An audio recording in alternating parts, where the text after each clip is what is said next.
Hello, this is Miss Eisencraft with a quick tutorial on how to do this week's Delta Math on multiplying binomials.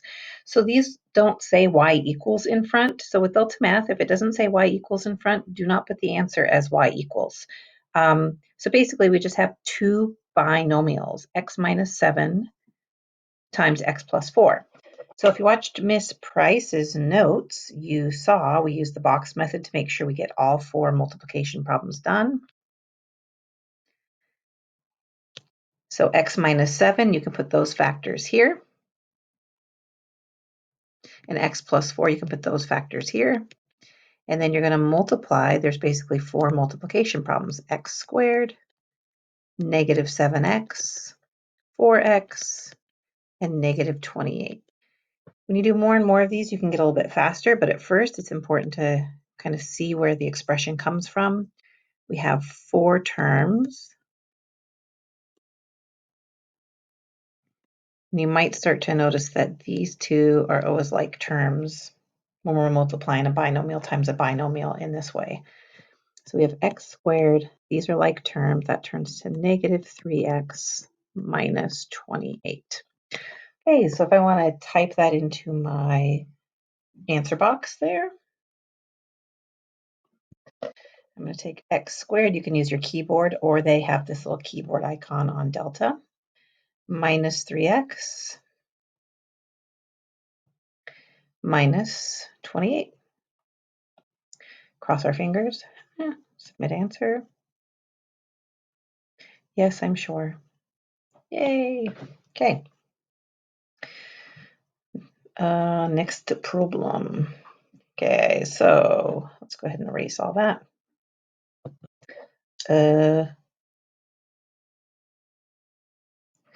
Okay, so this next one, we'll do the same thing, x minus 2 times x plus 8. And you can have a little scratch paper.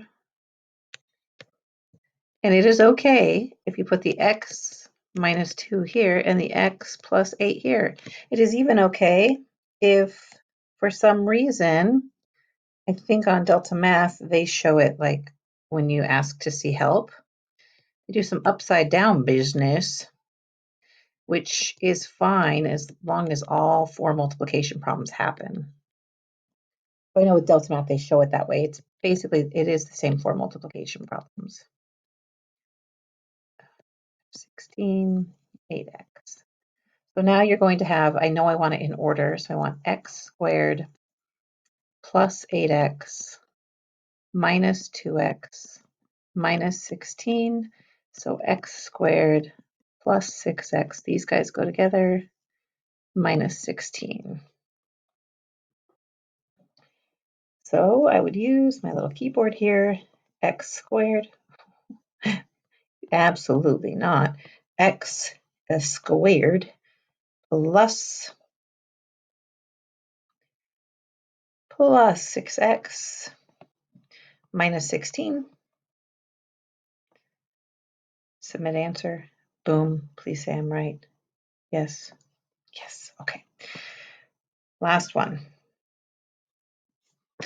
This one, I'm also going to show you something called foiling, but the box method always works, but you might come across this term called foiling. It's another way to multiply out a binomial times a binomial, and FOIL is just an acronym for first, outside, inside, last. So let me just show you here. So what it does is, let's start with red. So FOIL stands for first, outside, inside, last. So it's a way to just keep track instead of the box of what you're multiplying. So the first terms are x and x. So if you multiply those two out, you get x squared. Okay. Next, the O stands for the outside terms. The outside are the 9, the negative 9, and the x.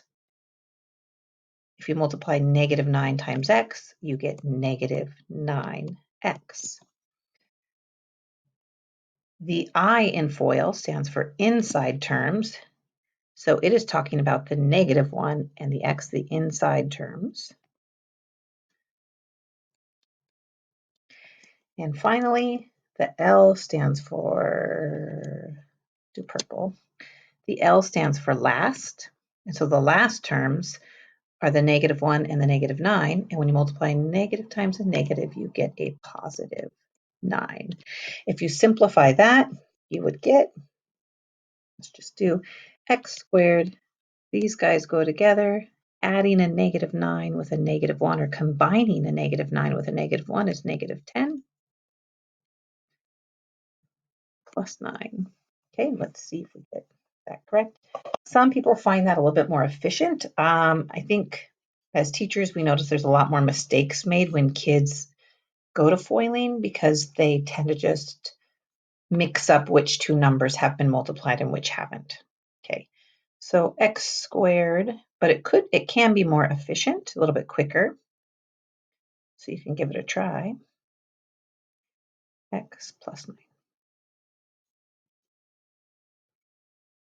Okay, all right. Good luck, you guys.